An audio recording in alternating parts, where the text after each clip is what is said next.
What's up, family? Welcome back to another legendary reaction video. So we got what Caitlin Clark just proved against Cheryl Reeve. Let's go. Caitlin Clark just showed why she's a leader on the court, even in defeat. After the game against the Minnesota Lynx, she didn't hesitate to take responsibility. And honestly, I thought we played really good in the fourth, and my turnover in transition is what I felt like really kind of ended the momentum for us. I feel like Caitlin Clark does a magnificent job of, I'm starting to see it. She does a great job of picking it up and really changing the momentum and the trajectory of the game. Most importantly and highly effectively in the second half. Comment down below how you guys feel about that. Her turnovers, sometimes she just gotta lower the numbers and turnovers, but she always know how to pick it up and gain back the lead when it comes to that second half, man. Let's continue. This self-criticism shows Clark's maturity, but we can't let it overshadow the positive impact she had on the game. Even with this loss, what we saw on the court was nothing short of a warning of what's to come in the playoffs. 25 points, 8 rebounds, and 8 assists. These aren't just rookie numbers. These are the numbers of someone who's ready to wreak havoc in the postseason. And the most impressive part, this was against Cheryl Reeve's team, one of the best coaches in the league, who most certainly put together an exclusive system to defend Caitlin in this game. Clark's ability to deliver such a solid performance, while also owning up to her mistakes, demonstrates just how special she is. She not only plays at a high level, but also has the mentality of a true leader. And it's not just Clark. We have to talk about Aaliyah Boston dropping 20 points and Kelsey Mitchell with 23. The Fever is building a squad that's making 20, 23, 25. Dang. 43. 68 all together with all three of them. That's crazy. everyone rethink their playoff strategies. Go ahead and subscribe to the channel and get ready, because we're going to dive deep into this game, see what happened, why the Fever lost, but most importantly, why this loss might just be a minor detail in a much bigger story that's unfolding. The Fever lost 99-88 to the Minnesota Lynx, but the numbers don't tell the whole story. First, as we saw before, we have Clark. She finished with 25 points, 8 rebounds, and 8 assists. For those following the season, this is no surprise at all. Clark is playing at an absurd level, especially for a rookie.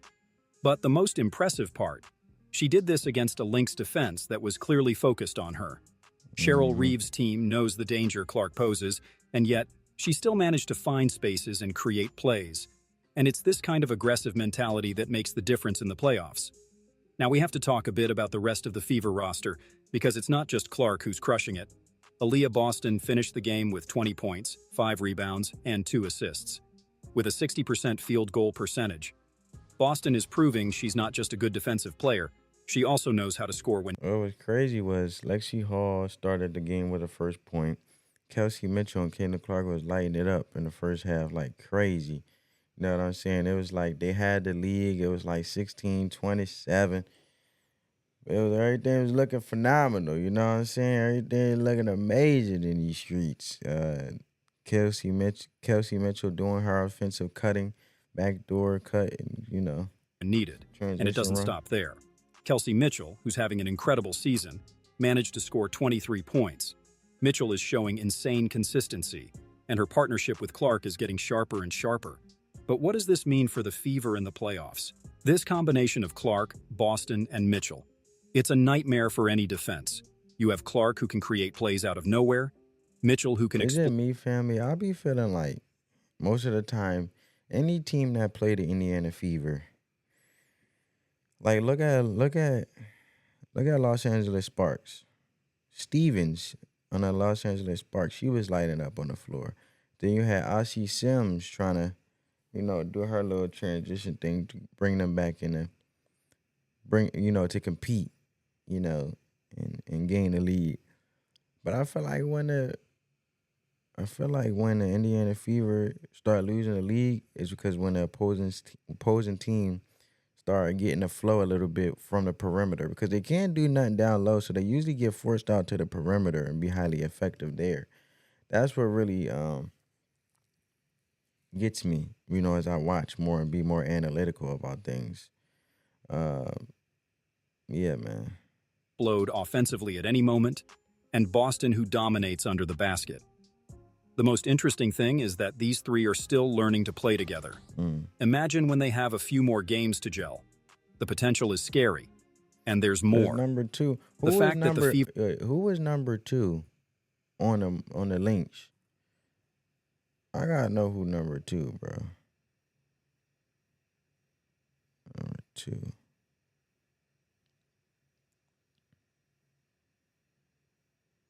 Mhm.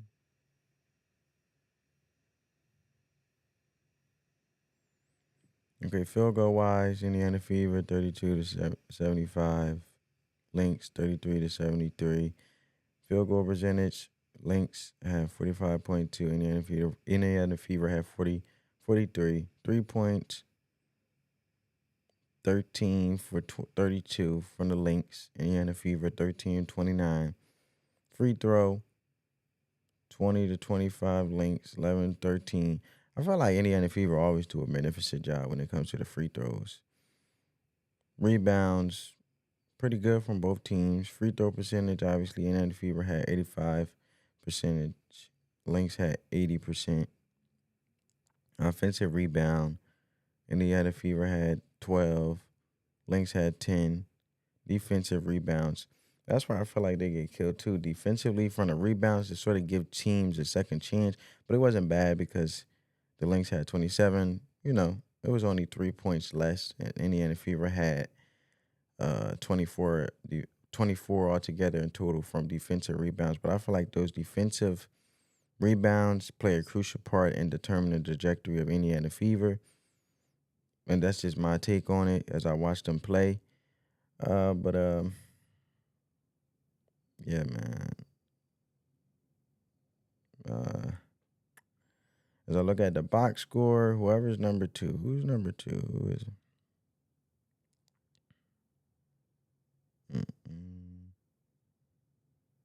Somebody had Collier on the Minnesota Lynx had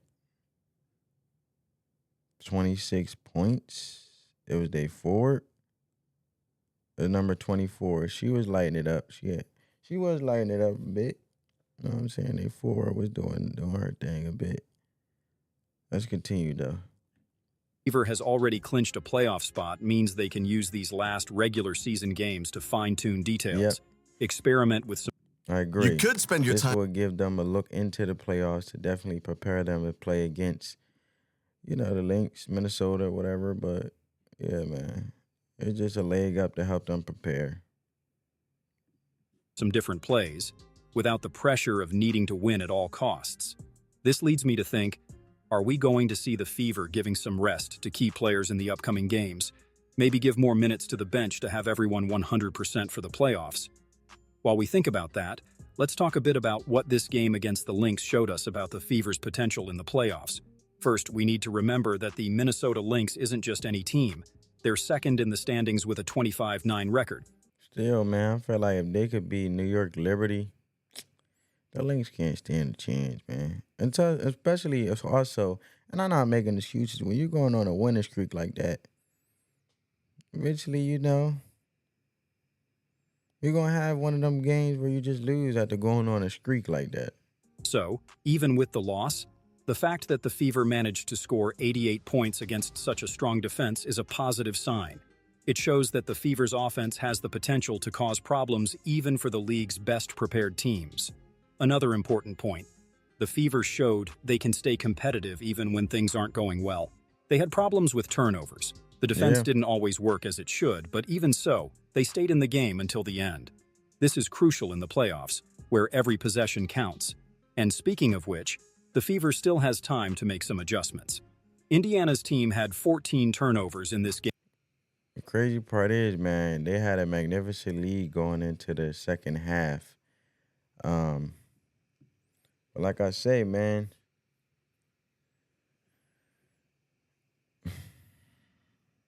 they just got to lessen the turnovers. It's little minor things. I feel Game like. Against the Lynx, which is a concerning number. But look, it's not the end of the world. With a little more chemistry and some tactical adjustments, they can significantly I mean, it's not the end of the world, but I do agree because they had 7 turnovers at Dallas Wings. That was like sliced in half. I'll say that's pretty good, but 14, bro. Come on. reduce this. Another point that needs attention is the defense.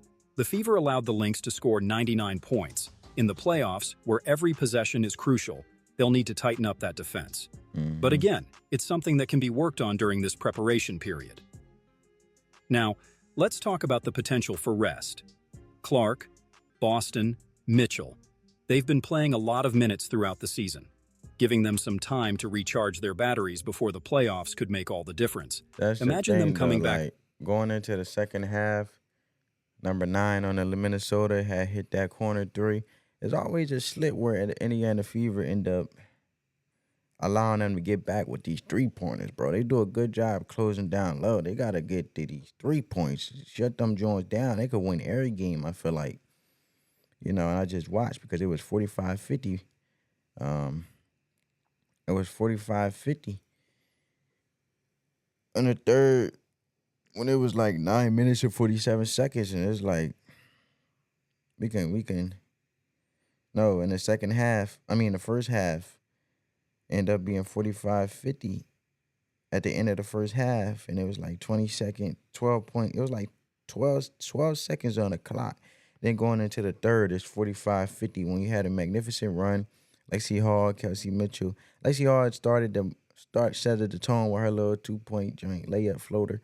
And then you had Kelsey Mitchell doing her fast and transition type of layup.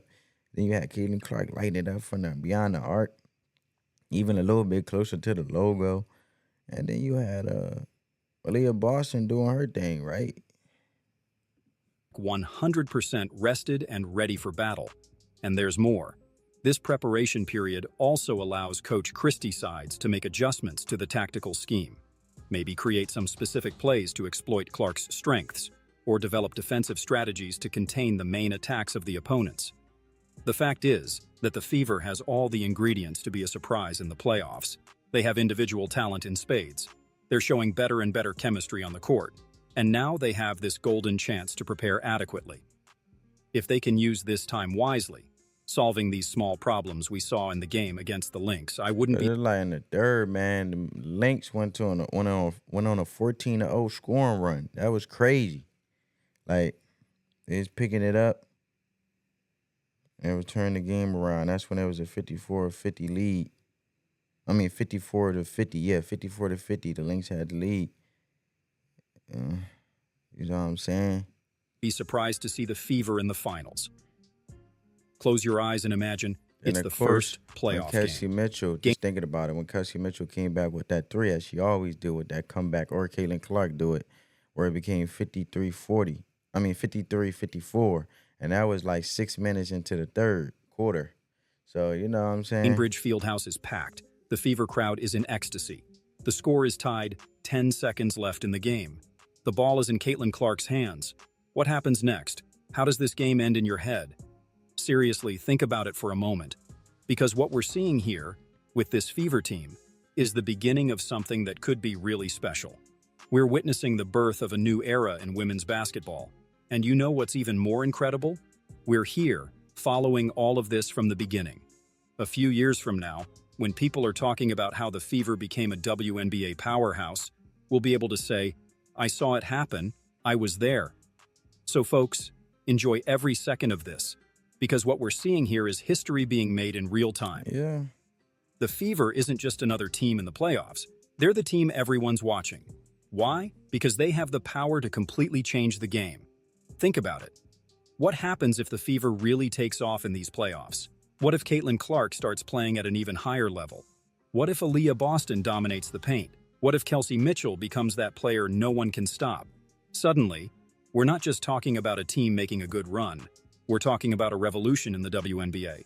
We're talking about a team that could change the way women's basketball is. What really pissed me off, though, it was like 2 minutes into the third, and Caitlin Clark went up for that went up with that layup. And what's her name? Who was on? Collier, Nafisa, 24, the number 24 on the Lynx. That was a foul, bro. Caleb Clark was on the floor like, bro, that was a foul, bro. Is played and viewed. But the path won't be easy. There are established teams with years of playoff experience that won't hand over the trophy on a silver platter. There are coaches who will spend sleepless nights trying to figure out how to stop Clark.